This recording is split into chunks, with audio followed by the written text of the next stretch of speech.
Kuali, Tonali, Andrei, bienvenido a todo esto. Listos. Y vamos, es el momento de empezar. Perfecto. Muchas gracias, Ofo. Pues vamos a darle. Ya les compartimos el video de revisión de los conceptos básicos.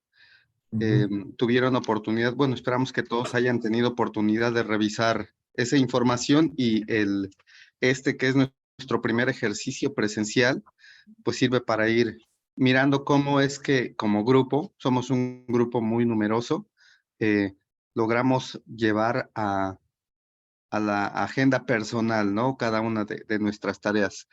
No olvidemos, trataremos de estar también recordando que nuestro objetivo esencial aquí es que terminemos con un protocolo de investigación que tiene las características suficientes, y no de suficiencia por no decir lo menos posible, sino lo idóneo para ser sometido a un comité de ética en investigación y a un comité de investigación, ¿no? En la organización en la que cada uno participe, porque pues se supone que de allí, de nuestro trabajo cotidiano en esta organización, es de donde surgen estas situaciones que nos llevan a la idea de que aquí hay un problema de investigación.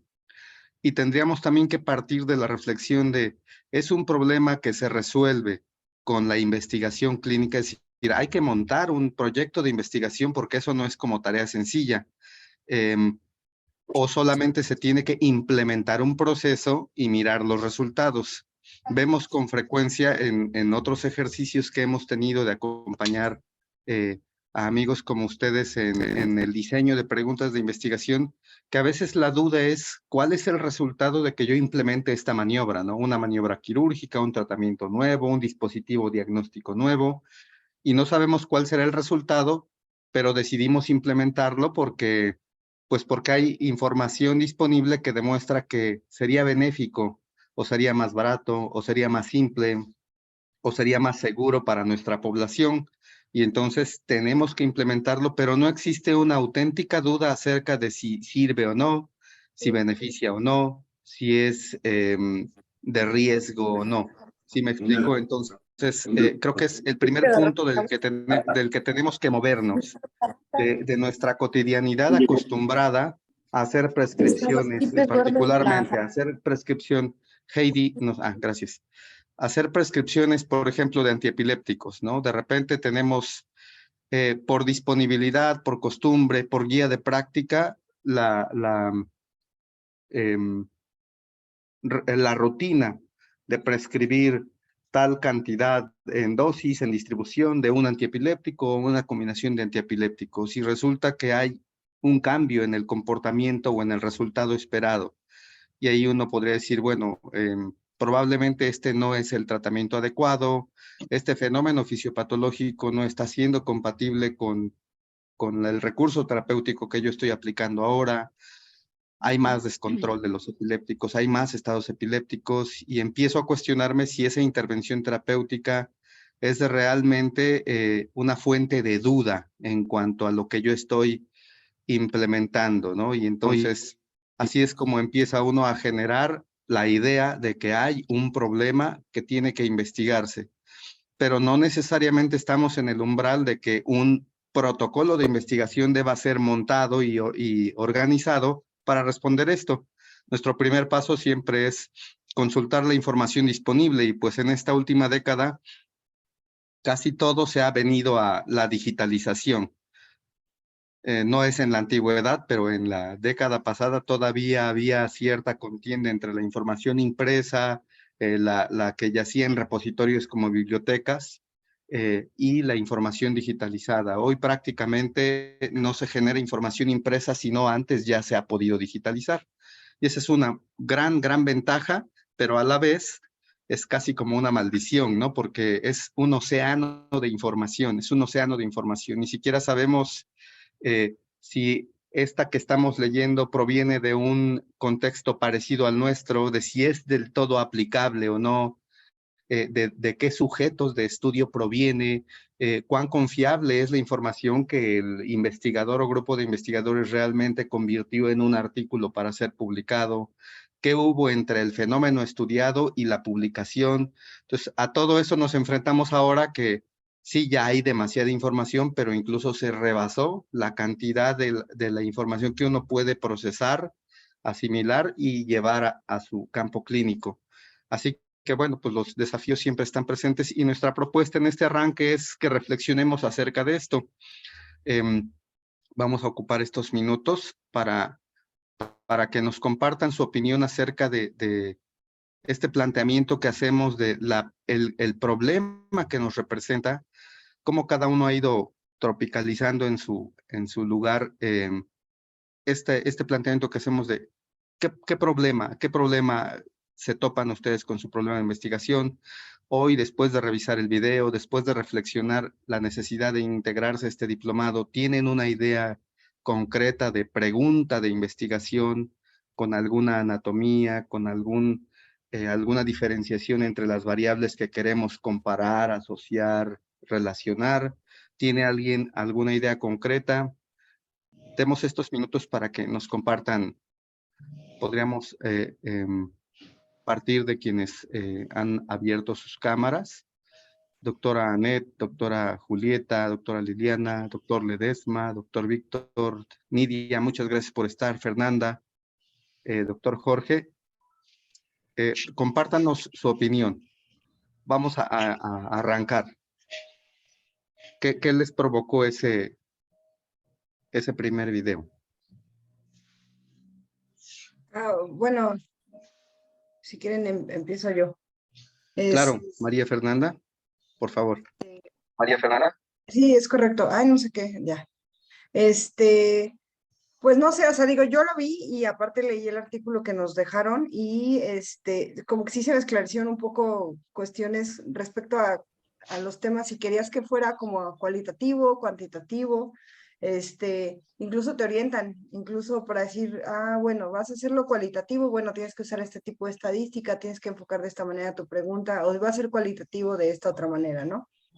En mi caso, yo tenía una pregunta de investigación inicial que era comparar un tipo de injerto para timpanoplastía, un procedimiento del oído, contra otro tipo de injerto, pero a la hora de estar buscando, justo investigando artículos y demás, ya la descarté por ese lado porque realmente los grados de efectividad de un injerto contra el otro que mostraba la literatura en general, pues eran muy similares, no sé, un 93% contra un 95%, ¿no? Que era algo más cuantitativo. Y ahorita estaba pensando igual sobre ese mismo tema de otitis media crónica y timpanoplastías, a lo mejor hacer algo más cualitativo y evaluar el estado de la mucosa del oído y ver cuál es el estado de la mucosa que más nos favorece el cierre de una timpanoplastía.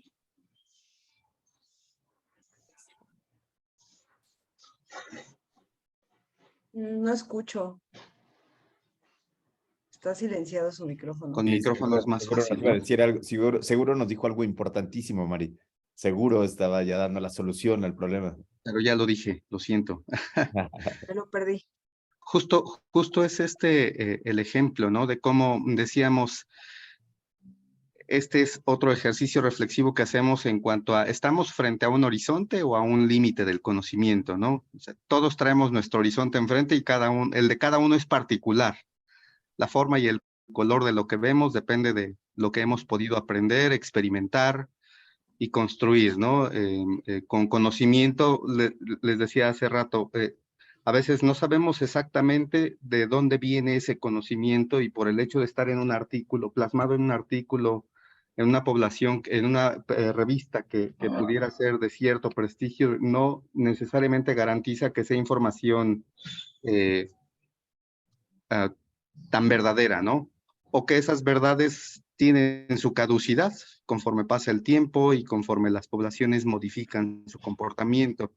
Así que justo este ejemplo es haber reflexionado el que nos comparte María Fernanda sobre la aplicabilidad, ¿no? Si en efecto era una información que uno personalmente no conocía y al echarse un clavado en información creíble, la descubre, bueno, ahí se acabó la duda, pero eso por fortuna da pie a otras. Y el punto es no soltar la sensación de que hay algo por resolver o por responder, pero sobre todo esto, que tenga aplicabilidad clínica, porque si de repente tenemos otro ejemplo de quien observa que cuando hay luna llena hay más nacimientos, ¿no? Y eso creo que todos cuando somos internos y rotamos en las ginecos, nos damos cuenta que hay esa creencia, ¿no? De que ciertos elementos ambientales podrían modificar el número de nacimientos. Si pudiera trabajarse desde la perspectiva científica acerca de si ese elemento ambiental realmente incrementa la frecuencia del inicio de trabajos de parto en esas noches, y pudiéramos demostrar que sí hay un elemento físico, mecánico, cuántico, molecular que provoca esto, llegaríamos a un punto en donde diríamos, ¿y podemos realmente hacer algo para que no haya luna llena esas noches? Pues probablemente no. Es decir, aquello que logremos descubrir tendría que permitirle al investigador porque si van a poner cosas, ir a por el control de esos elementos, sean factores de riesgo o factores protectores, hablando de estudios de causalidad, ¿no? O ir a por controlar las características técnicas y de calidad de esta prueba diagnóstica para que entonces sirva para cerrarnos la brecha de dudas, que es por lo que indicamos una prueba diagnóstica.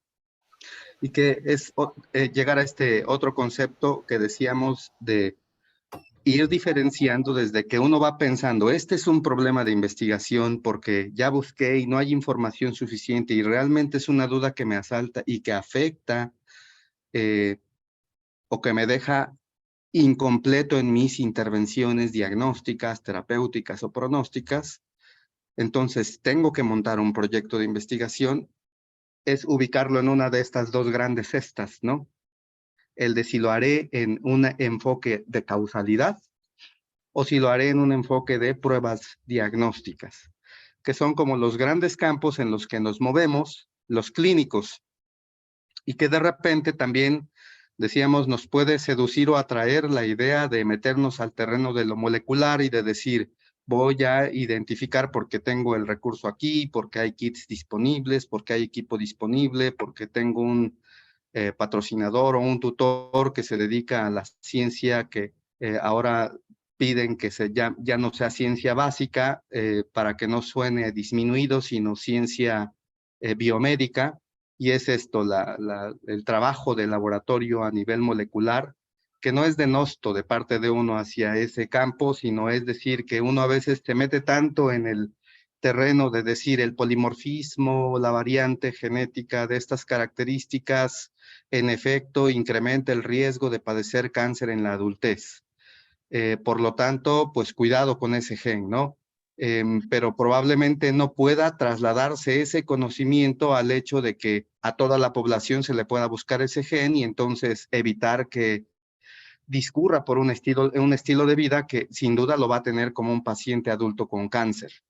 Me explico, es decir, es también un llamado a que como clínicos busquemos en algún punto de humildad el que sea aplicable ese cuadrito de conocimiento que estamos tratando de construir, que sirva, que se convierta en una herramienta de juicio clínico para prescribir, para diagnosticar, para pronosticar, incluso para influir en términos a lo mejor no cuantitativos, como modificar la glucemia resultante de una monitorización, como monitorizar el espesor de un tejido, el tamaño de un tumor, sino que se convierte en calidad de vida para el paciente, en años de supervivencia, en disminución del dolor, es decir, en cosas que no solo también representarán nuestro efecto como médico. Nos dice el doctor Ofo, ¿no? Hola, soy Andrei Flores, ¿cómo estás? ¿Te sientes mejor? Es decir, no implica nada más que sea una herramienta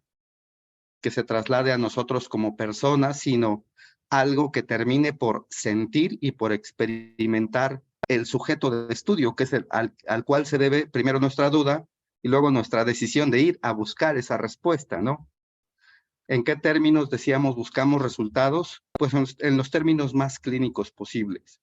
El mejorar la calidad tisular y por lo tanto, al mejorar la calidad tisular disminuye el tiempo de expresión o de complicación o de,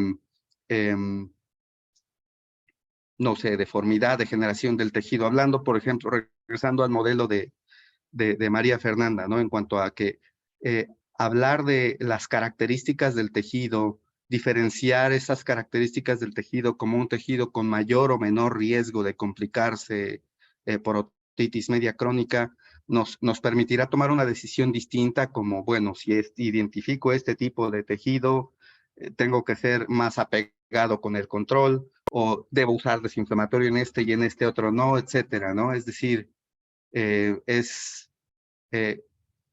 no perder de vista, como lo comentamos en el video, que el interés supremo que uno persigue, más allá del deseo de conocer, de desarrollar la ciencia, de avanzar en la frontera del conocimiento, es que éste tenga como depositario final al sujeto que nos permitirá investigar el fenómeno en su ser, ¿no? O al conjunto de sujetos. Si vamos claros con este concepto. ¿Alguien más que nos quiera voluntariamente compartir cómo ha ido experimentando esta construcción de su planteamiento? Eduardo, por favor. Adelante.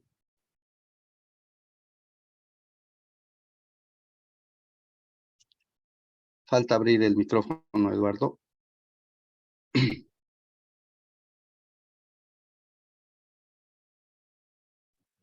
Listo, perdón.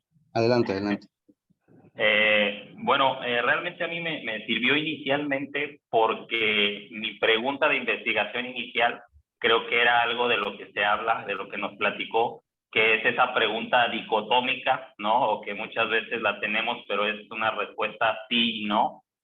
Por ejemplo, yo enfocándome mucho a los pacientes con cardiopatía congénita que tenemos en la consulta externa, y viendo los recursos que tenemos en nuestra unidad, inicialmente mi pregunta era, por ejemplo, si la medición del BNP, que es un biomarcador, se relacionaba con la agudización o con la descompensación de la falla cardíaca.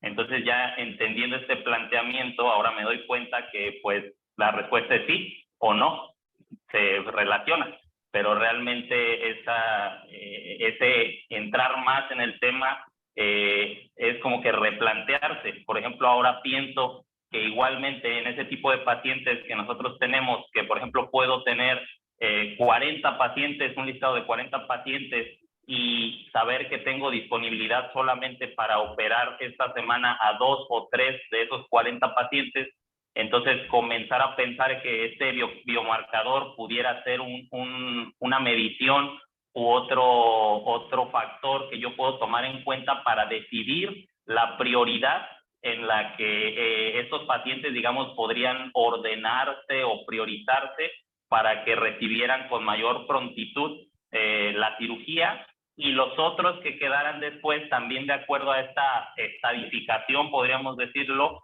pudiera optimizarse el manejo, ¿no? Porque realmente se ha visto que este biomarcador sí tiene alteraciones o sí tiene elevaciones, pero no se ha relacionado o no se ha encontrado esa correlación exacta entre la gravedad o entre el grado de, digamos, de aumento o disminución dependiendo del estadio clínico del paciente, ¿no? Entonces, como que todavía me cuesta un poquito armarla, pero siento que este primer paso tan solo de decir solamente ¿se relaciona o no se relaciona con falla cardíaca en pediatría? Sí se relaciona, o no se relaciona, pues no es tan útil como si la replanteo y ahora busco ahora sí que otra perspectiva. Creo que sería como que lo que he ido aprendiendo en esta clase inicial. Exacto, ¿no? Buscar no solo el que esté presente o no recurrentemente en el fenómeno biológico que estamos mirando o fisiopatológico, sino, decíamos, de inicio uno tiene una panorámica del fenómeno y lo mira recurrentemente, y entonces allí asalta la duda, ¿no? Y entonces mirar con cuánta proximidad esas variables alcanzan a relacionarse y a condicionarse una con otra, por un lado, y también no dejar de ver que esa distancia que hay entre esas dos variables, la que podemos identificar como dependiente y la dependiente, En este caso, ¿cuál sería la dependiente? La gravedad, el riesgo de morir por esa cardiopatía, Ajá. y la independiente sería la La cantidad de ese medición. marcador, Exacto. la medición. Entonces, si se quiere establecer o asentar esa relación en un modelo de causalidad, no perder de vista que este hueco que hay entre mis dos manos puede estar lleno de otros elementos que engañosamente hagan que esto suba y baje al mismo tiempo que sobrevive o muere, ¿no? Y que esos otros elementos, o les llamamos, y lo irán viendo, los llamamos maniobras periféricas, o los llamamos elementos o criterios diagnósticos del sujeto, podrían hacernos ver engañosamente que en efecto la variación de este marcador tiene una relación causal o es parte del modelo de causas múltiples, pero es una parte muy importante, una causa necesaria allí, una causa que si no está, no va a suceder la muerte, pues entonces esa sería la tarea, ¿no? De demostrar no la presencia o ausencia de ese llamado marcador, sino si llega a un nivel en el que ya represente riesgo de que el sujeto muera o sobreviva. Entonces, parece que esto se va constituyendo como una pregunta en el campo de lo causal y sobre todo de si el comportamiento de cierto elemento bioquímico tiene relación con el riesgo de supervivencia o muerte. Así es como voy entendiendo, Eduardo, que estás dibujando, estás empezando a pulirla, a labrar la anatomía de Exacto. tu Sí, porque, o pregunta, sea, ¿no? es algo que nosotros vemos en el día a día, de que existe una elevación, o sea, de que, como dice usted, está presente en ciertos casos, y lo hemos visto cotidianamente, pero ese determinar, como dice, y ahorita también me dio otro punto, otra orientación, de encontrar el nivel en el cual a partir de ahí, entonces ahí sí tengo ya una correlación o directamente se relaciona con la mortalidad en este caso, ¿no? O con las complicaciones. A diferencia de que tal vez si se mantienen niveles bajos o hay una leve aumento, no sé, bueno, X cosa, tal vez se deba a los otros factores, porque también es una realidad que en este caso este marcador pues no solo se produce en nuestro caso en el corazón, sino a nivel de pulmón, a nivel de músculo, a nivel cerebral. Entonces, es como que Como las desde casi transaminasas, sí. ¿no? Exactamente. Exacto, y yo creo que esa es una perspectiva y la otra, a cualquiera, escuchando este comentario de Eduardo, se le antojaría que fuera una prueba diagnóstica, ¿no? Es decir, que mándale a hacer niveles de esto. Chin, salió altísimo, vámonos a cirugía.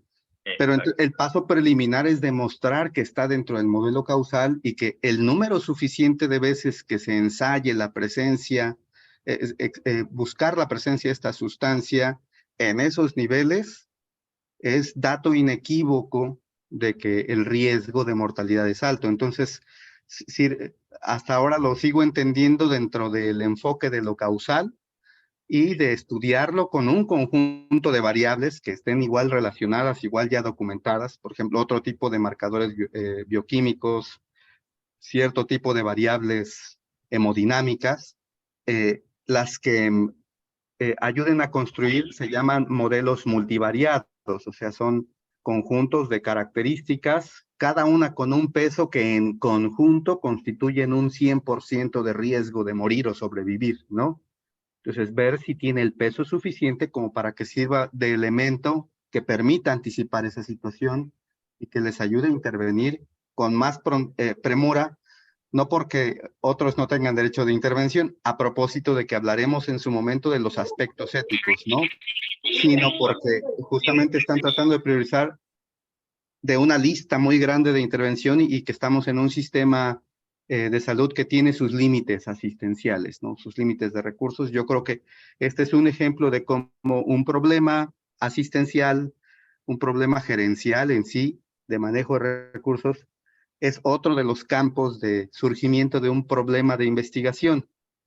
Aquí hay que trasladarnos entonces al primer escalón, decíamos que es ir y explorar en la información existente, publicada en poblaciones similares a aquella de la que surgió nuestro problema, si se ha estudiado el fenómeno, porque a veces existen países que tienen un grado distinto de recursos, tanto humanos como logísticos, y pudieron haber ya trabajado en esta misma duda y pudieron haber ya investigado y demostrado.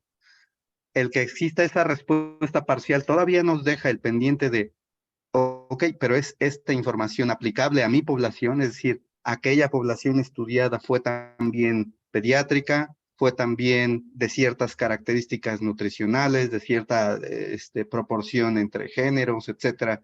Es todavía irnos, es parte del estudio de la anatomía de los artículos, ¿no? Que es el siguiente paso.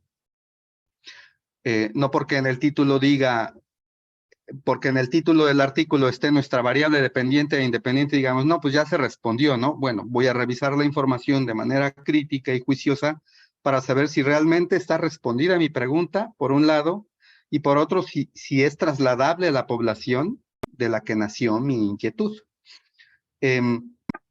Muchas gracias, Eduardo. Es muy ilustrativo el ejemplo. Tomemos otro ejemplo más, si alguien quiere presentarlo, para que en los siguientes minutos, si me permiten, podamos hacer una rápida revisión de información complementaria al video que les compartí. Un ejemplo más de cómo han tomado la información que les compartimos en este video. ¿Alguien quiere compartirnos antes de que cambiemos el Buenos tono? días. Brenda, Buenos días. buen Sí, día, adelante. yo tengo una duda respecto de que el protocolo de investigación, si puede ser descriptivo o tiene que ser ¿cómo se dice? Analítico. Sí, porque, bueno, inferencial. sí, el tema de mi interés es la cardiopatía congénita en el adulto. Ujú. ¿Sí me escuchan bien? Claramente, sí. Bueno, es que como le quité las tachitas a silenciar ya el video, pero no veo aquí mi cara, pero bueno, se oye, ¿verdad? Sí. Ok, entonces voy a continuar. Entonces, aquí es un tema, la cardiopatía congénita en el adulto, relativamente nuevo, ¿verdad? En el aspecto de la cardiología clínica, porque yo soy cardióloga de adultos. Okay. Sí, entonces este tema habla de los niños que ya fueron operados y que ahora nosotros lo estamos viendo aquí dentro del IMSS, a partir de los 15 años nosotros los empezamos a ver. Se considera ya de la cardiología de adultos. Y obviamente mucha información que han publicado los pediatras, tanto en el IMSS como en todo el mundo, de todas las cardiopatías congénitas, pero luego ya cuando llegan a la edad adulto, es otro tipo de paciente, otro prototipo. Muchos ya están operados, entonces yo inicialmente tenía la inquietud de hacer como un registro, como algo descriptivo. Y luego no sé si la tendencia es hacer algo analítico, pero yo digo, en un tema que hay poca evidencia, al menos en nuestra comunidad, porque ahora con esto del protocolo me metí a hacer unas búsquedas iniciales y veo pues que sí, claro, en todo el mundo hay publicaciones y son, ¿cómo les llaman? Puntas de lanza, Canadá, España, etcétera. Y aquí en México, pues lo que es en el siglo XXI, Ignacio Chávez, viene también el Hospital de Aguascalientes, o sea, sí hay precedente, pero aquí propiamente en Nuevo León, en Monterrey, que viene siendo el noreste, todavía no Ya contamos. decía yo. Se le hacía como que, ¿de dónde me están hablando? Entonces yo digo, se hace la pregunta, mi pregunta ya para poder mandarla con ustedes como admisión, yo propuse lo de la prueba de esfuerzo como una variable que pudieran fluir o no en el seguimiento de eventos cardiovasculares adversos en estos pacientes. O sea, ahora sí que cuánto logran hacer de mes, o sea, todas las variables de la prueba de esfuerzo. Pero mi pregunta es, ¿me debo ir ya directo a la pura prueba de esfuerzo o me debo ir primero a un registro? ¿Qué recomiendan? Doctora Brenda, por favor, dígame su pregunta de investigación. Déjeme la saco de aquí, espérame. Me va a tardar un poquito, que aquí lo tengo en Word, pero no me tardo mucho, ¿eh? Ahí voy. Vamos a reconstruirla, que ¿Sí? nos sirva a todos. Bueno, sí. Pensemos en ese escenario y Sí, pueden ser muchas las vías de entrada. sí. Pensemos como variable dependiente o independiente primero, ¿no? Sí, yo O la pensemos, mandé. a ver, adelante. Yo la mandé, bueno, la población sería el grupo de pacientes que nosotros vemos en la consulta, principalmente la población es cardiopatía congénita del adulto, ¿sí? Pero la variable es la prueba de esfuerzo y los eventos adversos sería la otra variable. ¿Cómo ve? ¿Sí me escucha? Sí, a ver, ¿La escribo? ¿La escribo? no, díctemela. Gracias. La prueba de esfuerzo, el desempeño en la prueba de esfuerzo. Pero, ¿cómo empezaríamos? ¿Cuál es el desempeño? No. ¿Cómo influye A en ver, los eventos? Es que, bueno, no sé exactamente cómo, te la voy a decir de mi mente directa. exacto. ¿Cómo influye los resultados de la prueba de esfuerzo Sí, en eléctrica? Bueno, eléctrica. En los pacientes. sí, No, los resultados de la prueba de esfuerzo eléctrica. O sea, la prueba de esfuerzo eléctrica. Sí, gracias. bien, Eléctrica. sí. En los pacientes con Ok.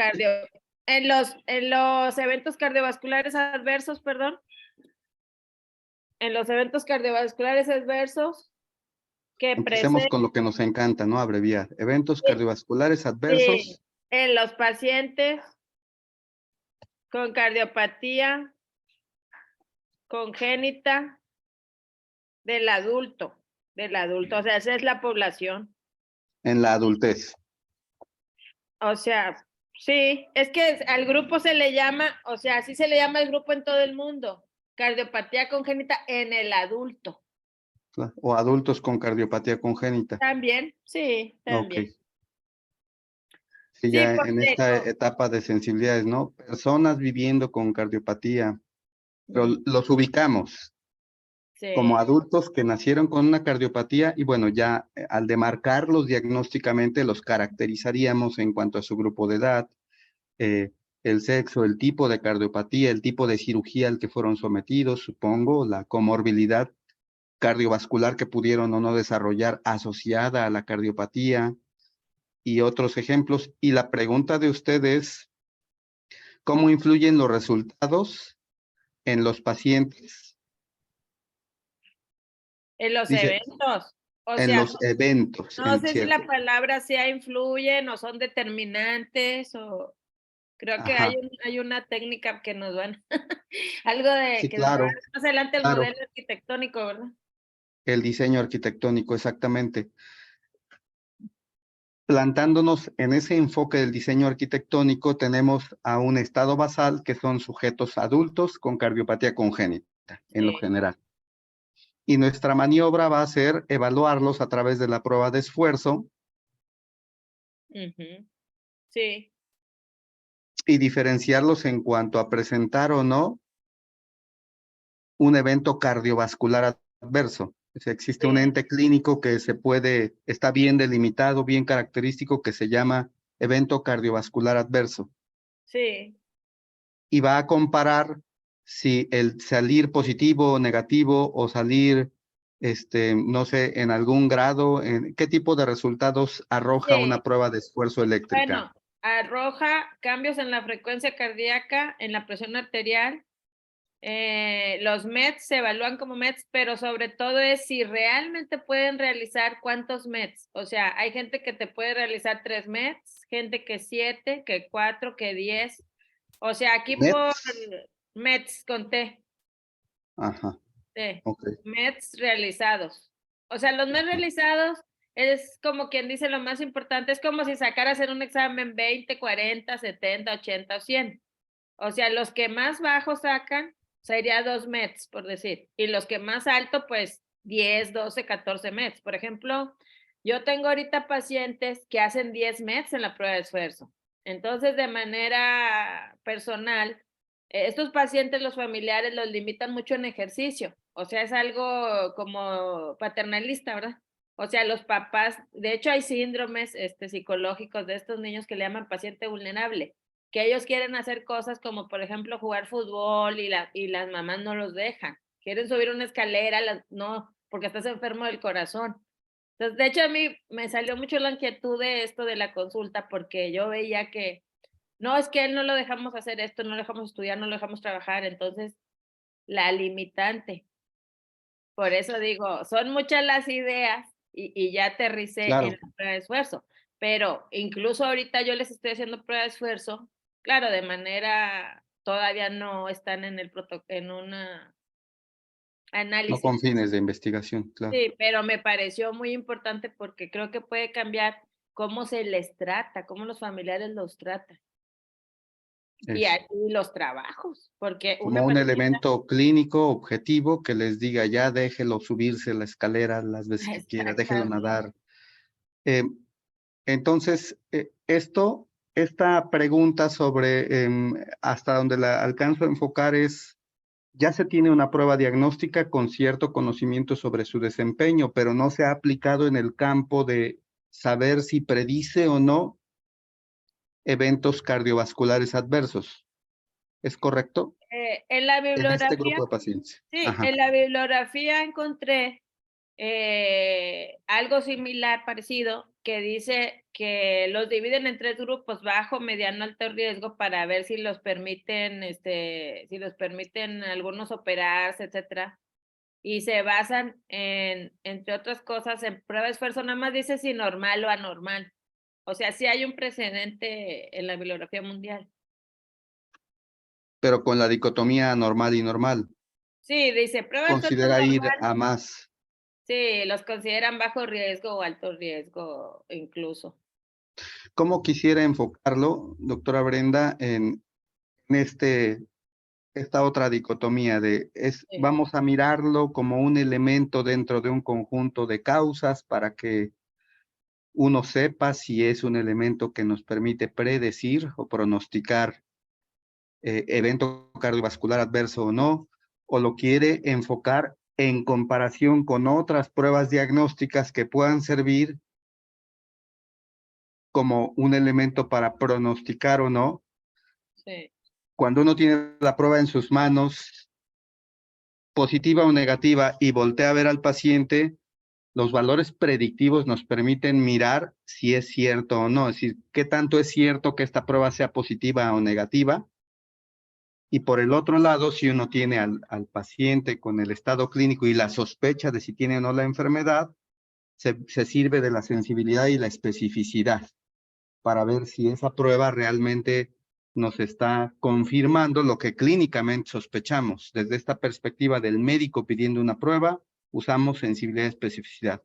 Desde la perspectiva del paciente con la prueba positiva o negativa en la mano, usamos los valores predictivos, positivo o negativo, por ejemplo. Y aquí es otra vez, de una vez, tratar de definir con esta idea general, doctora Brenda, si quiere hacer un enfoque de comparar esta prueba de esfuerzo eléctrica con otra prueba para ver quién es quién en la capacidad de predecir o identificar un evento cardiovascular adverso, o si es el resultado de esa prueba, junto con otras características clínicas, ayuda en un modelo a predecir la presencia o no de eventos cardiovasculares adversos. Alcanzo a Sí, sí, le entiendo. De hecho, armarlo así. sí, ¿Cómo lo quiere hacer? esta estructura es porque el paciente, estos pacientes todos tienen ecocardiograma transtorácico. Podría compararse contra el ecocardiograma transtorácico, que ahí te da una variable que es la fracción de eyección del ventrículo izquierdo. Casi todos tienen un cateterismo cardíaco. Ver cuáles han sido operados o no. Yo había puesto eventos cardiovasculares adversos como la presencia de síntomas, la presencia de arritmias, hospitalización, y pues lamentablemente que algunos pacientes han fallecido.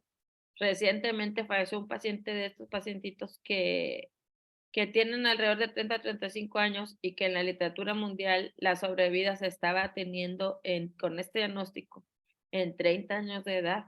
Entonces es un grupo especial. Yo había pensado eventos cardiovasculares adversos, ¿cómo le parece? O sea, arritmias, hospitalización y bueno, incluso fallecimiento. Exacto, hay que buscar dentro de ese conjunto cuál es de mayor relevancia epidemiológica o cuál es de mayor amenaza, ¿no? En cuanto a la supervivencia o al riesgo de discapacidad posterior al evento, para aterrizar en esa nube de conceptos en aquel que sea un desenlace posible de medirse. Y ahora mismo me asalta esta duda cuando nos hace el planteamiento, la línea del tiempo, ¿no? La línea del tiempo entre la medición y el posible efecto adverso, porque uno podría decir, bueno, es que le hicimos una prueba de esfuerzo a los 15 años y eso se asocia a un riesgo de evento cardiovascular adverso, no sé, superior al 80% en los siguientes 5 años. Es decir, alcanzo a ver que la variable tiempo aquí va a jugar un rol muy importante como una de las variables dependientes. Entonces hay que considerarla, ¿no?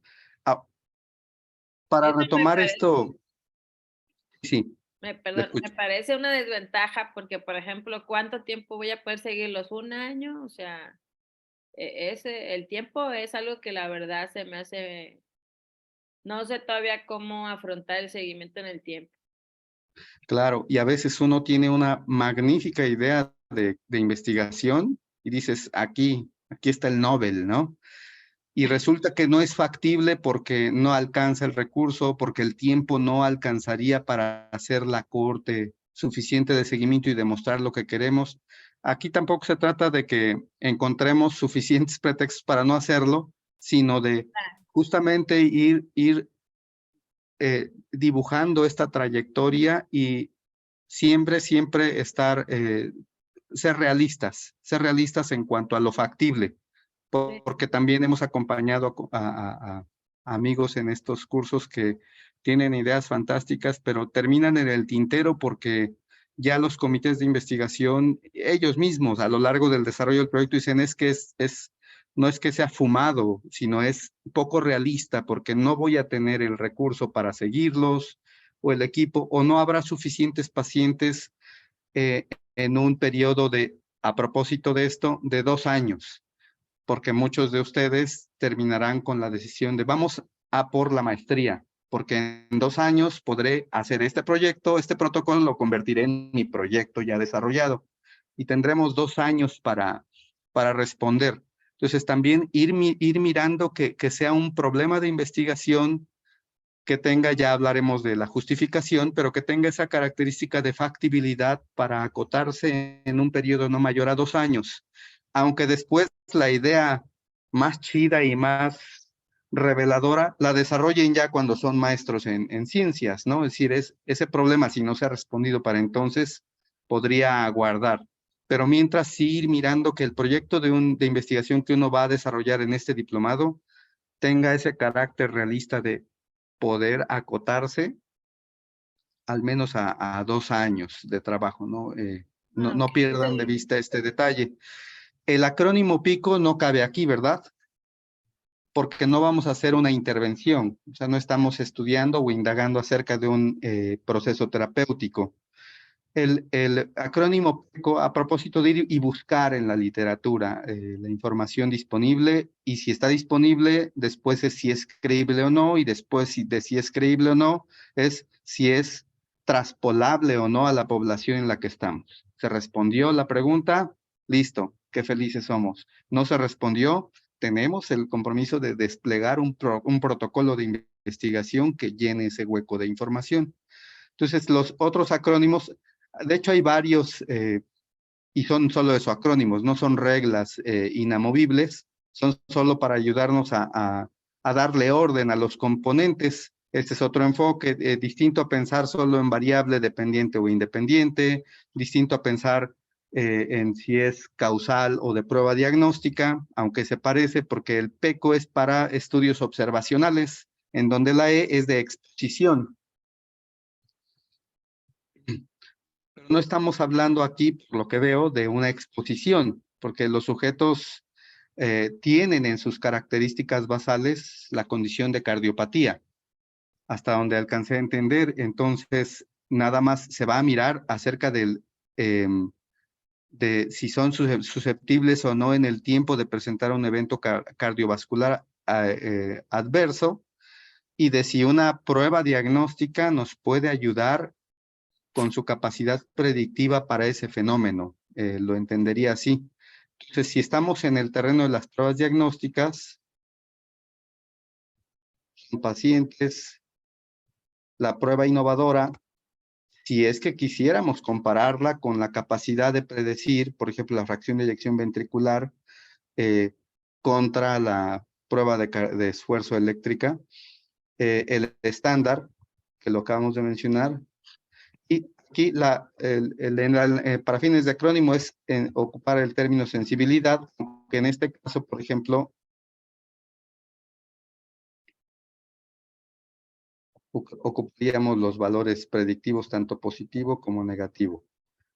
Ya abundaremos sobre qué términos van más allá en cuanto contrastamos con la prevalencia de la enfermedad en una población, a propósito de que, bueno, si la doctora Brenda descubre que estos elementos sirven para tomar decisiones en otras poblaciones también, pues se tendrá que buscar algo llamado la razón de verosimilitud, que es el elemento de cálculo que usamos para mirar qué tanto, de acuerdo a la frecuencia, a la prevalencia con la que esa enfermedad que queremos detectar está en nuestra población, nos sirve como prueba aplicable, ¿no? Si es muy frecuente la enfermedad o poco frecuente, el desempeño de una prueba también se mueve en esa función.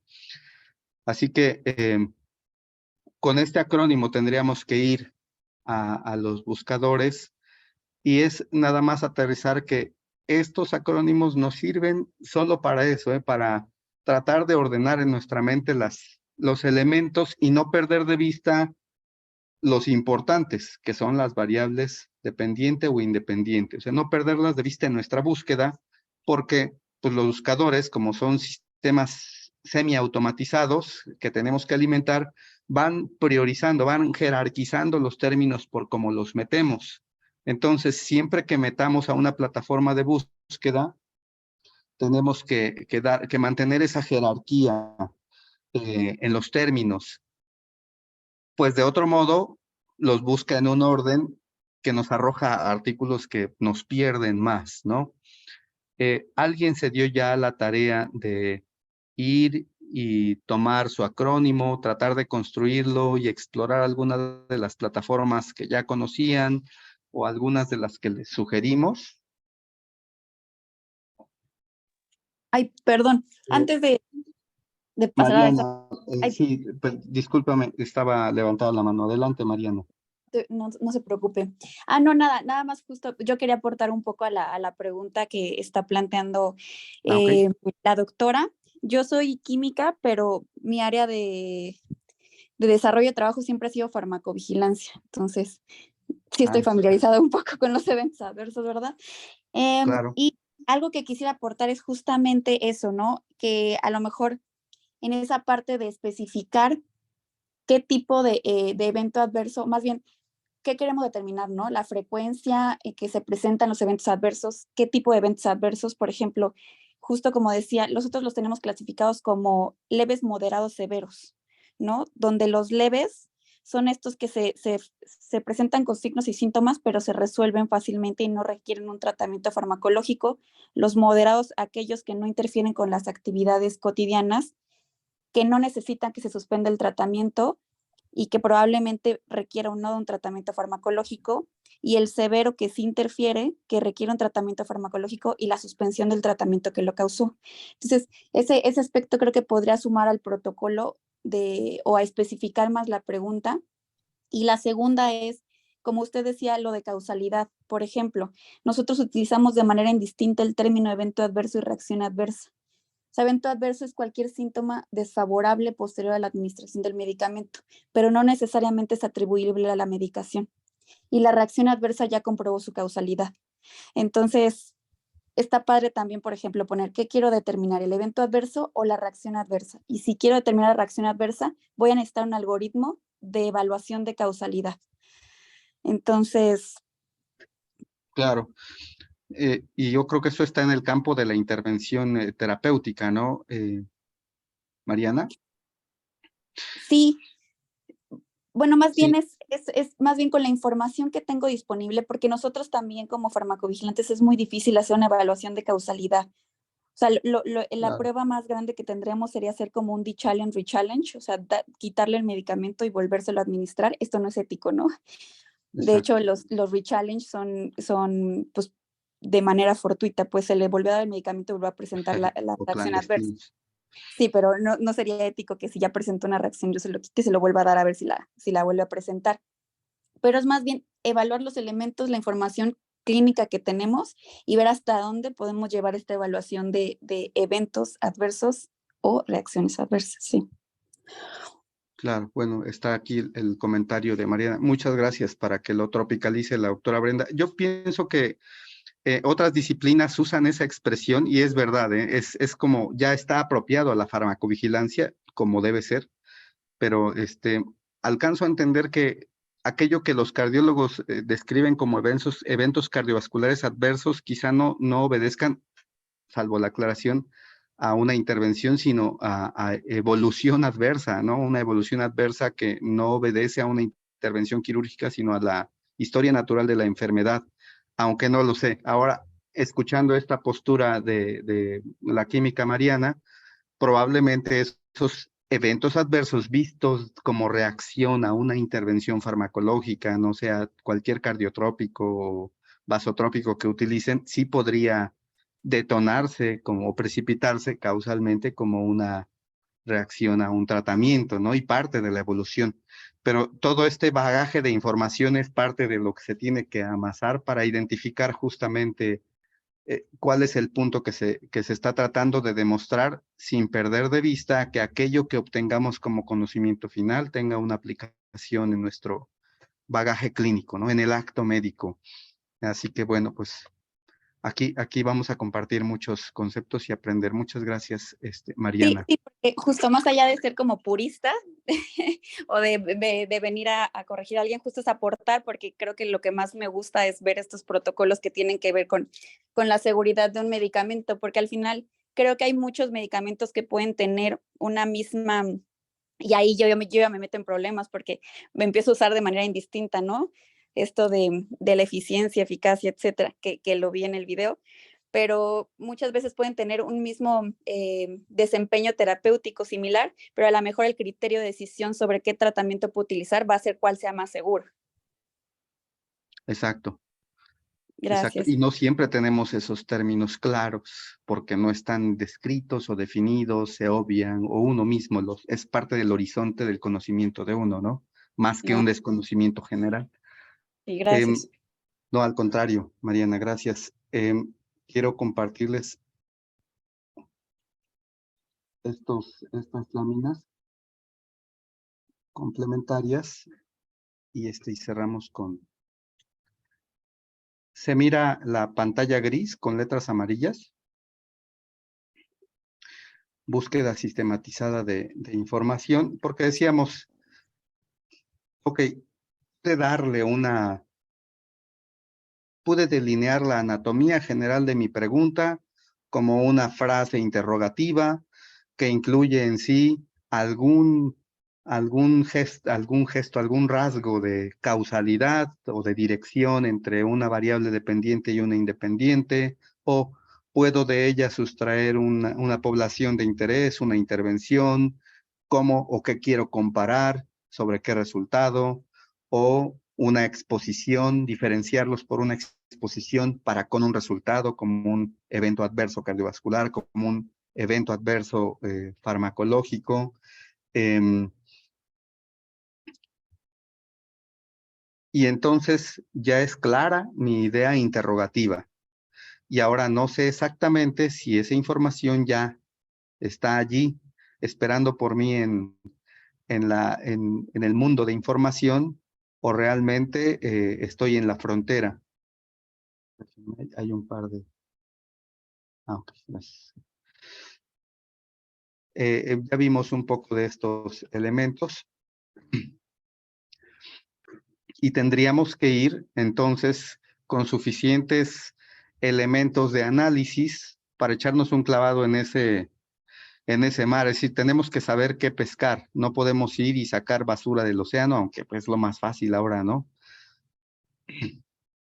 Darnos como el suficiente tiempo para contemplar la información que está frente a nosotros e incluso que el fenómeno que estamos observando, decíamos, realmente tenga el número de recurrencias que nos haga pensar que algo sucede allí, que algo en el fenómeno de causalidad está siendo así. Porque si uno de primera vista supone algo y se lanza para investigarlo sin haber constatado, contemplado lo suficiente, pues podría tener, por ejemplo, aquí la idea de que hay un ave de fuego en el cielo, ¿no? En esta fotografía.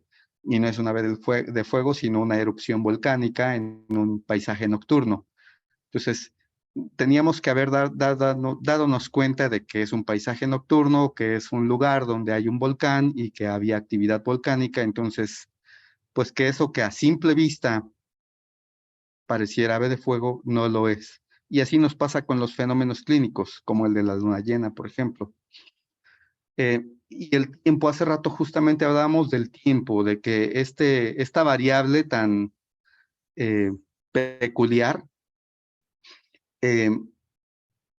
y la historia natural de las enfermedades, a veces la perdemos de vista y creemos que una fotografía de las cosas o de los fenómenos clínicos nos describirá inequívocamente siempre al fenómeno, ¿no? Pero resulta que pues somos seres vivos, somos dinámicos y obedecemos a la interacción ambiental todo el tiempo. Entonces, no pierdan de vista el fenómeno de historia natural de aquel fenómeno que están decidiendo estudiar.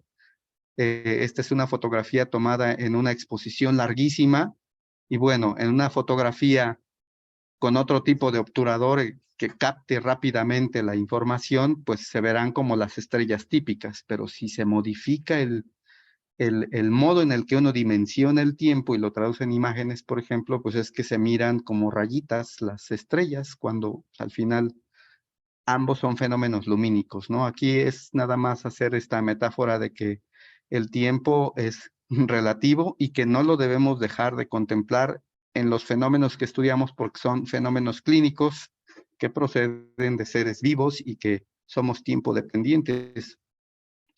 A propósito del tiempo que tenemos en nuestras consultas, ¿no?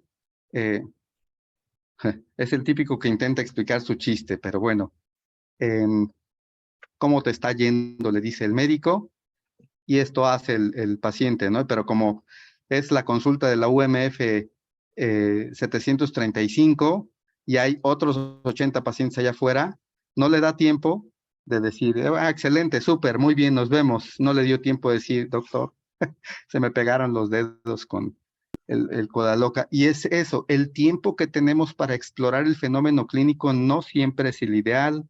El expediente clínico que tenemos para ir a por la información que nos permitirá estudiar el fenómeno no siempre es el ideal y es algo que tenemos que considerar en términos de factibilidad, ¿no? La interacción que tenemos con los sujetos para darnos tiempo de observar el fenómeno y saber si hay una duda real allí o no. Y por otro lado, las fuentes de información que vamos generando en nuestro día a día, que son los expedientes clínicos, y que si, en retrospectiva a veces nos toca darnos golpes de desesperación cuando decimos cómo es que no tuve el tiempo o la paciencia para registrar adecuadamente todas las variables clínicas, porque muchos de los trabajos en su fase descriptiva, o bueno, más bien de tipo observacional, tienen un elemento retrospectivo y siempre la fuente pues ideal o la más confiable o a la cual podemos, la disponible es el expediente clínico. Entonces, no pierdan de vista también el tiempo que representa, el tiempo de reflexión que está plasmado en los expedientes, que no siempre es el suficiente. El tiempo de contemplación que el médico en los sistemas de atención modernos o disponibles tiene es muy poco y eso a veces genera una idea errónea como la que vemos acá, ¿no? El que uno suponga cosas en la premura y no se dé tiempo de contemplar los fenómenos y darse cuenta de los tipos de preguntas que pudieran asaltarnos. De esto ya hablamos. No perder de vista los pacientes como elementos reales. Nos hablaba, se me olvidó el nombre del doctor cardiólogo Fernando, al principio, ¿no? Del número de pacientes que están por resolverse y de que allí su urgencia es darles prioridad más que no tener el número de pacientes o recursos suficientes, ¿no? Entonces, aquí es otro elemento de recomendación, que no querramos demostrar algo. Dice, los investigadores buscan respuestas a preguntas de investigación y esto significa que su trabajo se centra en evaluar fenómenos, no en demostrar. Cuando uno ya trae la idea sesgada de demostrar lo que supone que va a ser la respuesta a esa pregunta, podría incurrir en sesgos incluso de búsqueda. En la idea de querer demostrar eso que supone, ¿no? Entonces, la mente abierta y el carácter contemplativo en función de evaluar los resultados de nuestro proyecto como respuesta a esa pregunta es algo que hay que tratar de mantener sin caer o decantarse en la idea de que yo ya sé qué va a pasar, sé la respuesta de anticipado, nada más voy a demostrarles, porque con mentiras estadísticas se puede mostrar lo que uno quiera. Así que, dice abajo, las demostraciones son para la política o las ventas sin denosto de los términos. Y las evaluaciones son para crear conocimiento, son el elemento de juicio, ¿no? Dentro de una postura lo más neutral posible, porque esa subjetividad que uno puede tener de decantarse a una idea preconcebida de la verdad, yace mucho en los trabajos que encontramos, ¿no? Les daba el ejemplo de cómo a veces confundimos la necesidad de implementar una intervención con la necesidad de investigar los efectos de esa intervención. La implementación es porque hay suficiente información y porque incluso urge ya implementar un tratamiento, prueba diagnóstica, algún tipo de intervención, ¿no? Nutricional, por ejemplo, educativa, con un efecto conocido que se sabe que será así, pero termino diciendo sí, pero en mi unidad no se ha hecho. Y a veces ese argumento es un arma de doble filo, porque la verdad es que la población que atendemos merece su proceso de análisis del resultado de implementar eso en nuestra población, pero uno también de antemano sabe cuán incierto es el posible resultado. Es decir, si uno realmente está con la duda de si va a tener los mismos resultados que lo reportado, lo que dicen las famosas guías de práctica, lo que dicen otras revisiones u otros trabajos originales, uno sabe si realmente existe esa duda o si simplemente quiere mostrar que donde trabaja también lo hacen y que les va igual de bien, ¿no? Pero eso ya es un intento demostrativo, más que un intento de evaluar algo que era una duda real. Y bueno, esto a veces se fomenta mucho cuando nos llega la industria farmacéutica, por ejemplo, y nos dice, pues, doctor, vámonos de paseillo y usted diga que usted lo hace donde trabaja y pues muestra esos resultados. Queremos que muestre los positivos y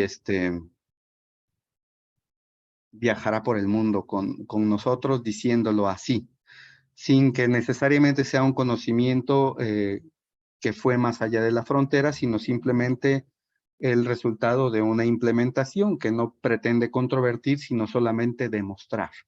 Es otro de los detalles. Estas son ejemplos de preguntas que igual que los que ya analizamos aquí al interior del grupo.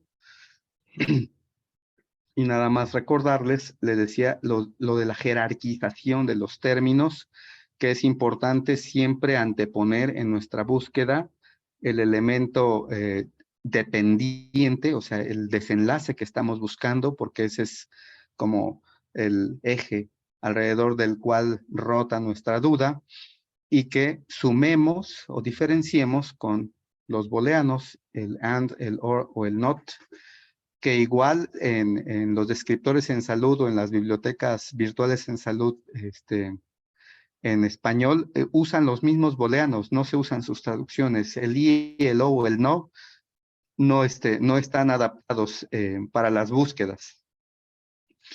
Y bueno, ya en las sucesivas sesiones iremos mirando, y de hecho la próxima es un poco acerca de con qué elementos de juicio contamos o cuáles elementos de juicio tenemos que ir adoptando en nuestra costumbre de ir al océano de información, tomar aquella que tenga los términos o palabras clave relacionados con nuestra pregunta, y entonces ahora tenemos que ver de lo que pescamos, pues qué tamaño de pescados y tipos tenemos, ¿no? Si esto es una comunicación breve, si es una editorial, una serie de casos, algún tipo de revisión, que ojo, las revisiones y las guías de práctica clínica son elementos secundarios porque ya han sido filtrados por algún grupo de personas, quizá con algún interés o con algún propósito académico y haciendo revisiones sistemáticas o narrativas o metaanálisis, pero resumen a su vez los trabajos originales de otros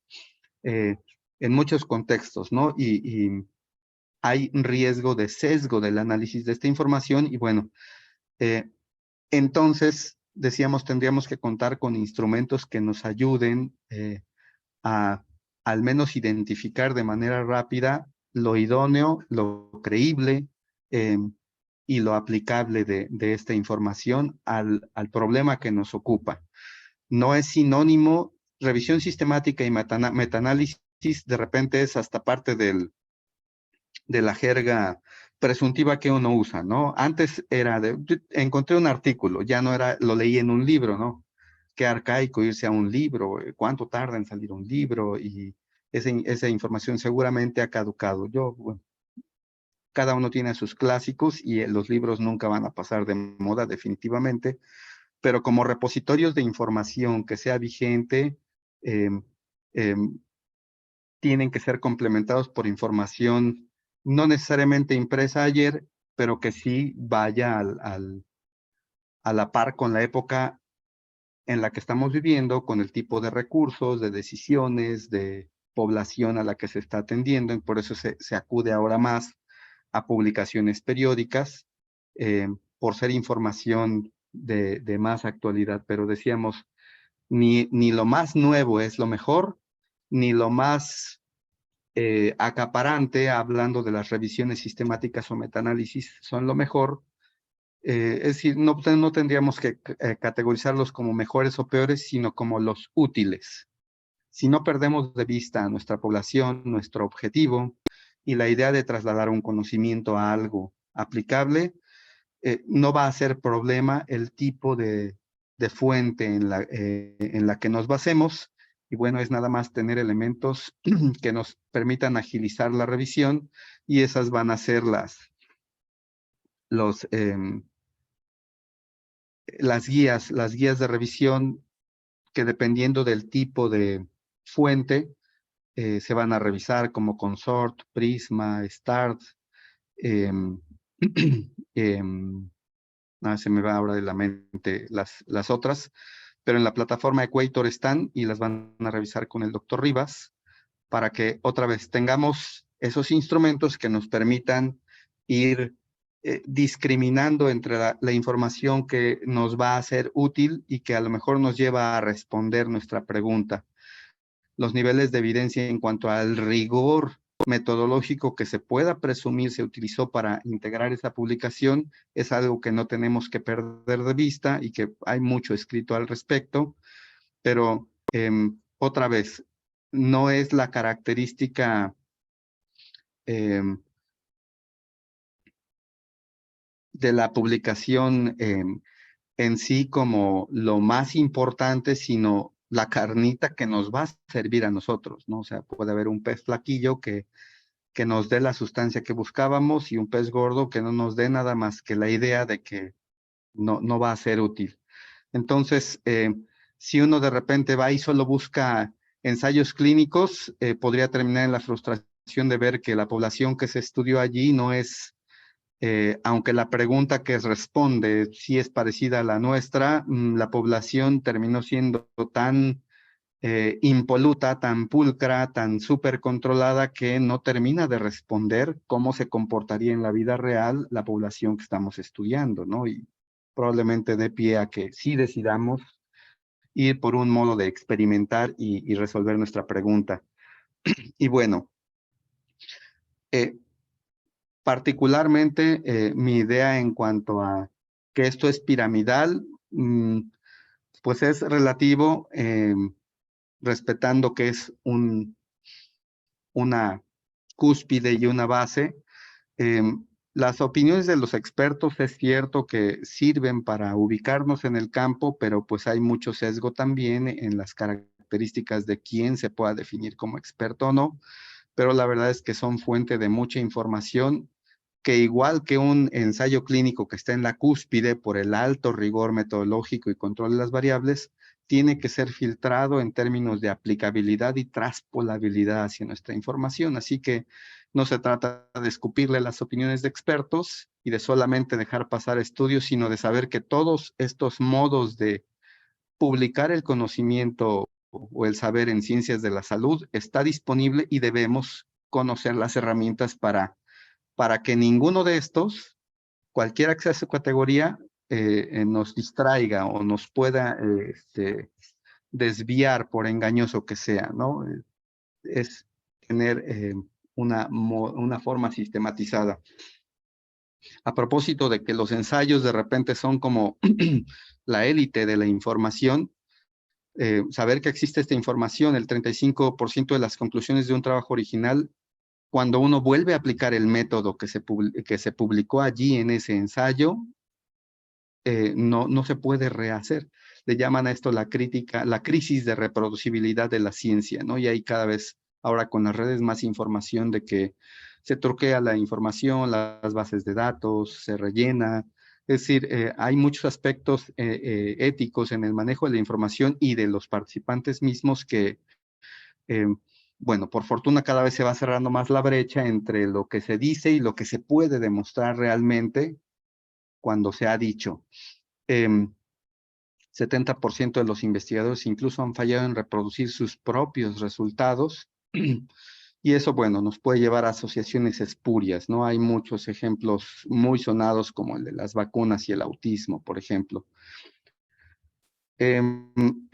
Y esto es también porque decíamos, con mentiras estadísticas uno puede demostrar lo que uno quiera, ¿no? Si ese es el afán, y no la auténtica duda y la intención de evaluar un fenómeno.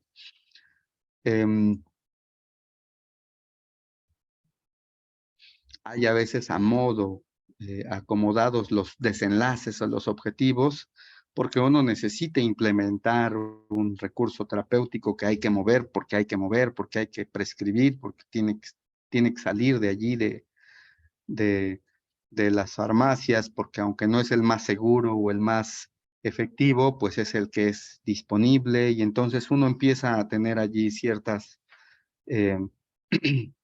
jaloneos, ¿no? En la ética prescriptiva, si uno va y tiene información que dice lo contrario respecto a lo que uno pueda hacer en sus decisiones terapéuticas, sobre todo en medios institucionales.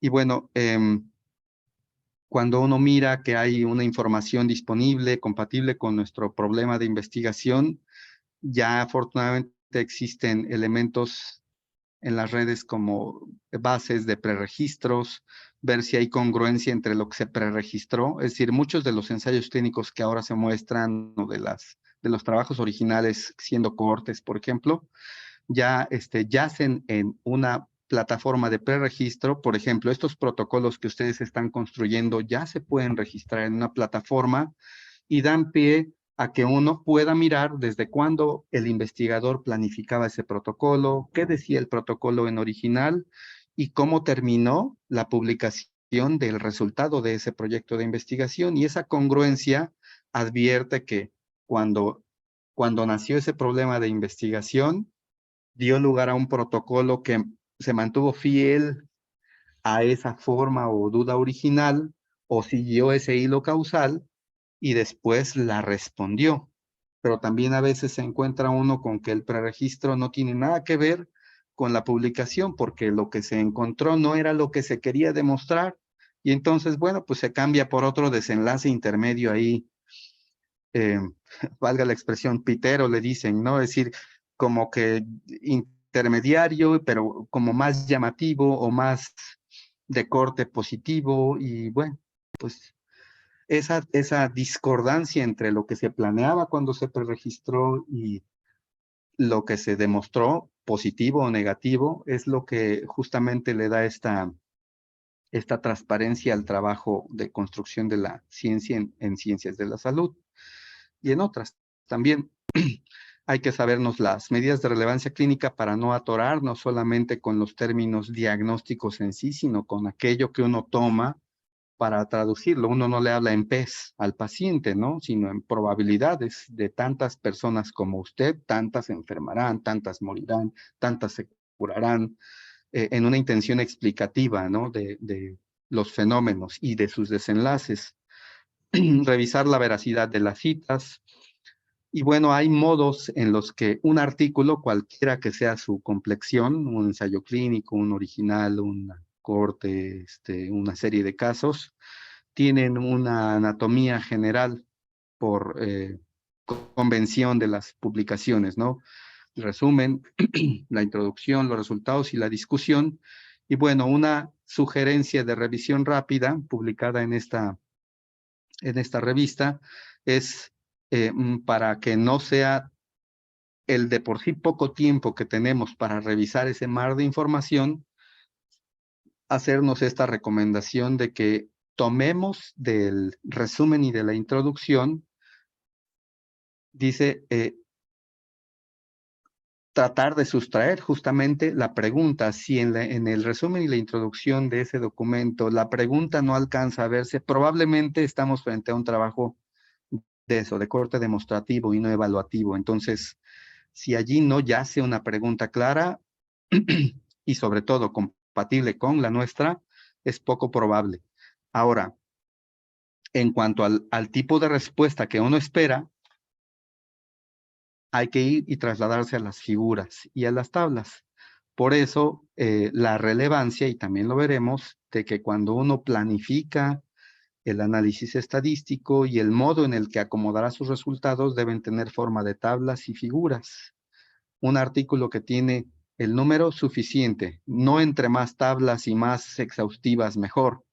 A veces parecen collage o mapas metabólicos los artículos, y bueno, complacen a ciertas audiencias, pero en términos nuestros de que necesitamos revisar con mucha rapidez y precisión la información, la sugerencia es ir a la figura 1 y 2 para identificar justamente si aquello que nos cuenta el artículo es comparable con aquello que buscamos nosotros como respuesta. Y así en lo sucesivo acompañarse en ese orden de las tablas y figuras, porque es el orden en el que los autores despliegan lo más sustancial de sus objetivos.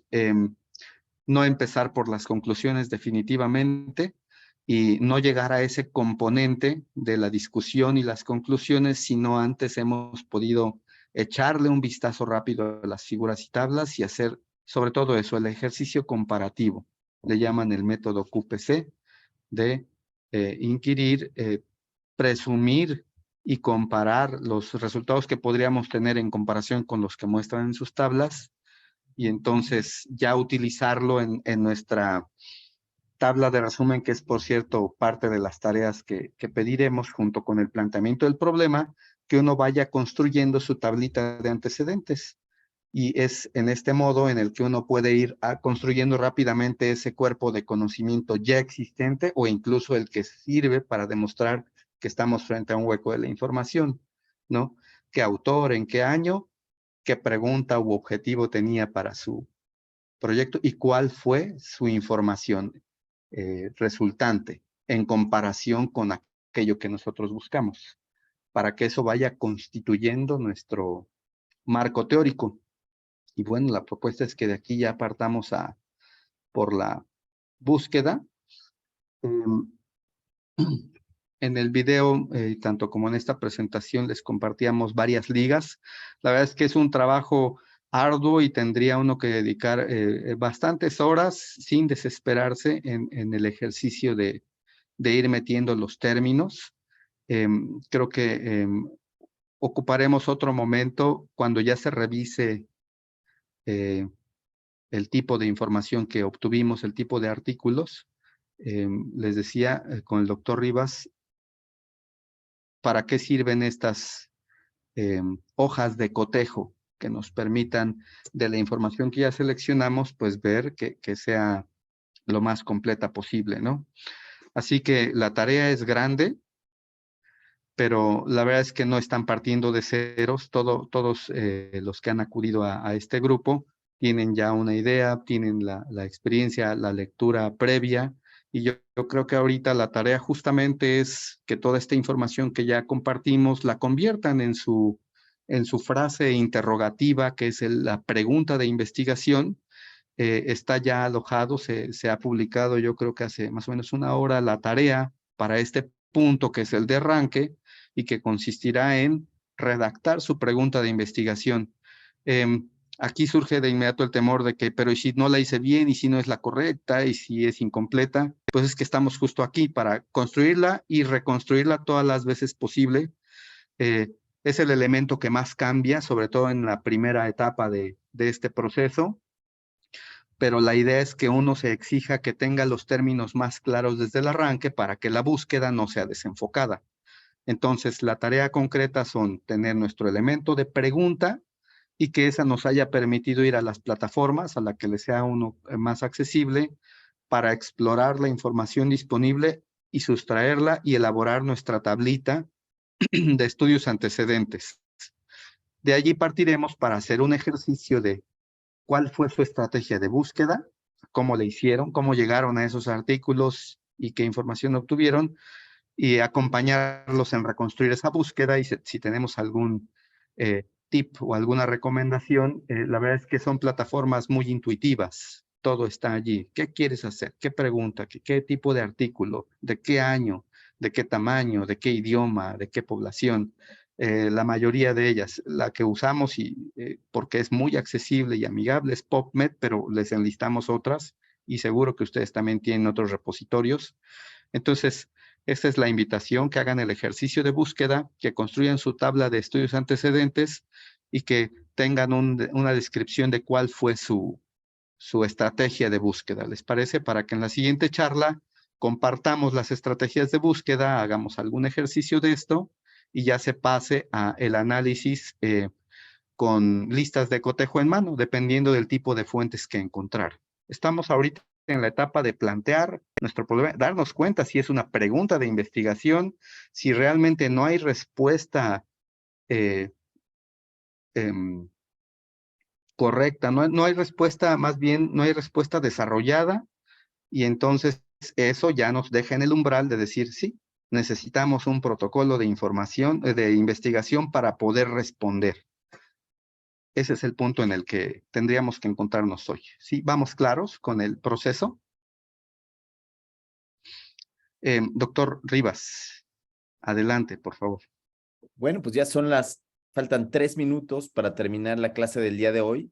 Y entonces lo que habíamos platicado es que vamos a intentar ser muy conscientes con el tiempo. Pero pues todavía nos quedan 3 minutos, André, y entonces les podríamos dar la palabra a algunos de nuestros colegas, si es que tuvieran alguna duda. Se vale fracasar haciendo preguntas. Casi siempre uno hace unas 20, 25, 28 veces la pregunta de investigación hasta que encuentras algo que es verdaderamente lógico. Yo lo único que les diría es, cuando planteen la pregunta de investigación, siempre busquen la respuesta. Evaluar el efecto, cuál es el efecto del medicamento fulano en la disminución de la mortalidad. Y entonces uno se va pensando en la respuesta. El efecto es la disminución de la mortalidad en un 20%. Si de repente volteas a ver y dices, es una disminución de 1%, probablemente no valga la pena, o si vale la pena va a ser muy difícil demostrarlo por nosotros. Es ahí donde uno tiene que escucharse a uno mismo, ¿no? Entonces, Háganse las preguntas, díganselo a sus papás, a sus hermanos, a sus novios, novias, lo que tengan, amantes en algunos casos, ¿no? No, André, viste que las mujeres fueron las que se rieron y decían, ay, sí, sí, ya me cacharon, ¿no? En cambio, los hombres somos fieles y no, ninguno de nos reímos ositos estoicos. Muy bien por ustedes. Pero tenemos 2 minutos. ¿Quién alguien quiere hacer alguna pregunta? Nada, no hay ninguna por aquí. Sí, Nada. ah, Sí, adelante. de hecho, me genera la duda ahorita que están diciendo ya, más bien ya sobre la tarea que nos dejaron, justo llegó el correo y estaba checándolo, y me genera un poco de duda esto de la tabla de antecedentes y demás que tenemos que elaborar. Eso ya es, obviamente, también otra duda que me quedó respecto a la plática que dieron de los criterios de búsqueda de pico, pies, peco. Más bien son como aislar las palabras para realizar la búsqueda, ¿no? Como qué Sí, tipo de pacientes busco, cuál es lo que estoy buscando, en este caso la innovación, la población a la que voy como buscando y el objetivo final, ¿no? Y una vez que hacemos eso, con respecto a cómo aterrizarlo en la tabla de antecedentes que solicitan, esa es la parte que me queda un poco de duda. Dice tabla de estudios o antecedentes relevantes. Esto es como meter los artículos nada más así como dicen una tabla tal cual y qué es lo relevante de cada artículo. Es correcto. Dice ahí son 4 columnas. La primera izquierda es el autor y el año, el tipo de publicación, de acuerdo a las que comentamos, a las que incluso ahí ensayo dice, ¿no? clínico. Es un ensayo, un artículo original, una serie de casos. El objetivo, decíamos, con este método de revisión rápida y el dato relevante que casi siempre uno obtiene de sus tablas, porque es ahí donde presentan ese desenlace, ¿no? Esa diferencia o asociación que se quiera buscar. Al final, esta tabla es parte frecuente de los antecedentes de los trabajos o simplemente sirve para que uno la tome para parafrasear y referir a los trabajos precedentes. Y decíamos, nos va a servir para 2 posibilidades. Uno, que allí demostremos la respuesta de nuestra pregunta y se cerró el caso. Y dos, que nos deje ver cómo es que se delinea el hueco de conocimiento pendiente por llenar.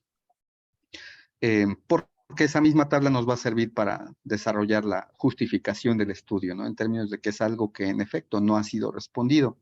Entonces es un documento que seguramente van a seguir construyendo, es decir, tampoco es de que queremos que 50 referencias, ¿no? La verdad es que probablemente uno encuentre 1 o 2 o 3, pero nos va a servir para hacer el ejercicio de saber cómo llegamos a esos 2 o 3 artículos, cuál fue la estrategia de búsqueda, cómo les fue en las plataformas de búsqueda, si utilizaron o no los términos booleanos, qué tropiezos, qué aciertos encontraron en su explorar estas plataformas que les decíamos son muy intuitivas, y ahí se entra teniendo el pico, peco o pies definidos, porque si uno no entra o entra sin esos elementos, se pierde con facilidad.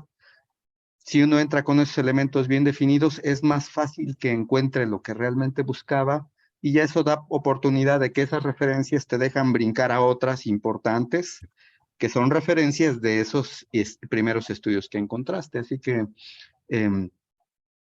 al final, en concreto, todo esto se resume en hay que echarnos el clavado a las plataformas y resumir aquello que encontramos y consideramos útil, ¿no? Para o responder o demostrar que en efecto, al menos en el momento, no hay información disponible que responda a nuestra pregunta.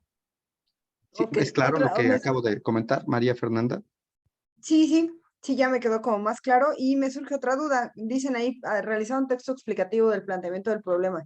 En ese texto tenemos ya que referir digamos, artículos, por ejemplo, no sé, la otitis media crónica es una enfermedad muy frecuente en la población con una incidencia bla y referir el artículo, o eso puede ser realmente lo de la duda que a mí me surge sin necesidad de hacer como este clavado a las plataformas.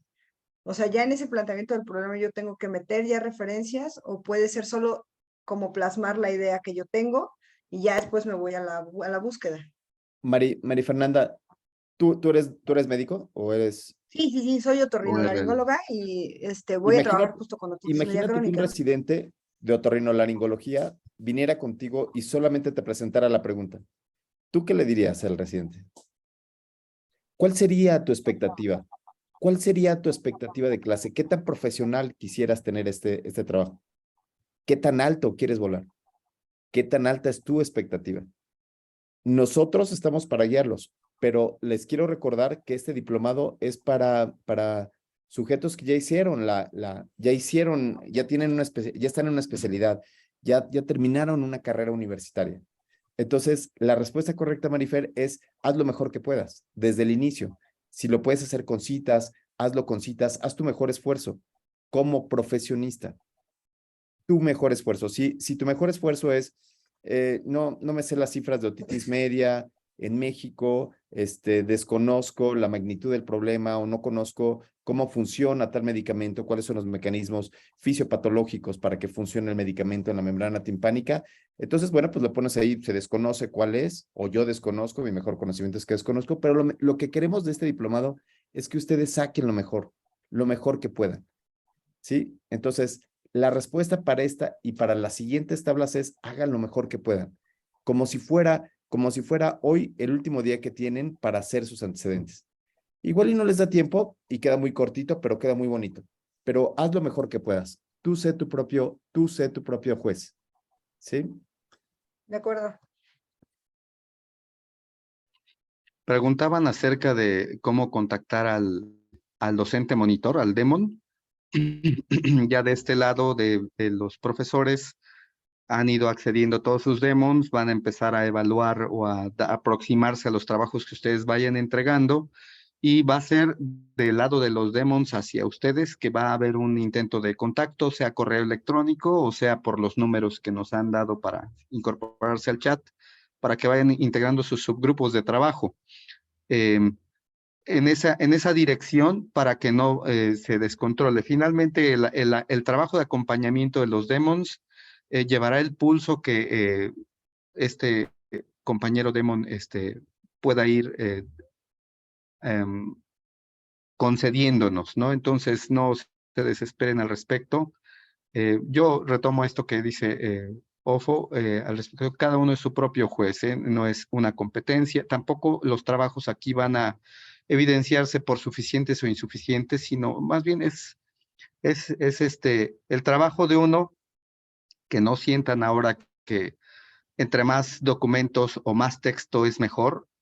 Yo creo que es no perder el objetivo, es nuestro protocolo con todos sus componentes, con la mayor claridad y sobre todo que sea útil, entonces no se estresen por La extensión. la sobreconstrucción y por la pulcritud en este momento, pero bueno, yo coincido, ¿no? Y no lo había pensado así, de que si arrancan con el mejor desempeño que puedan exigirse, eso pues los llevará a un mejor resultado. Cada uno tiene sus tiempos, su punto medio, entonces ni se presionen tanto, pero pues no se confíen demasiado al ser esto virtual. Ese es otro, y sí se los quiero compartir. Es común que siendo virtual uno en su autogestión del tiempo como buen adulto procrastinador, somos así, ¿no? Si era a las 11:59, a las 10:30 estamos ahí dándole fin a nuestro quehacer. Adminístrense y les va a ir súper bien con el protocolo. La verdad es que lo que nos dejaron oír como ideas de investigación, pues son ideas bien originales y clínicas, ¿no? Y eso es algo muy bonito. Ojalá que el resultado sea bueno. Gracias, Sofo, por la invitación. Por aquí sigo. Cual y Tonali, pues nos vemos mañana mañana vamos a tener una sesión muy chiquita de 20 minutos donde nosotros decimos que son unas cápsulas de información. Vamos a platicar el día de mañana en qué es medicina translacional y en algunos proyectos que se están haciendo aquí en el IMSS. ¿no? ¿Cuáles son las fases? ¿Con qué se come eso? Y pues vamos a tener mucho gusto en mostrarlos. Es una plática de amigos, 20 minutos, es solamente para dar mayor información, no tiene ningún otro fin más que estarnos comunicando, estar permeando ideas y hacer equipo entre todos, ¿no? Estar resolviendo problemas y trabajar juntos. Buscar alternativas, buscar equipos, buscar cerrar las manos. Recuerden que aquí se pueden hacer amigos, se pueden hacer estudios en conjunto, ¿no? En conjunto unos con otros, para incrementar su tamaño de muestra, para mejorar sus capacidades y, bueno, pues de esto se trata, de socializar el conocimiento. Kuali Tonali y nos vemos mañana en la tarde.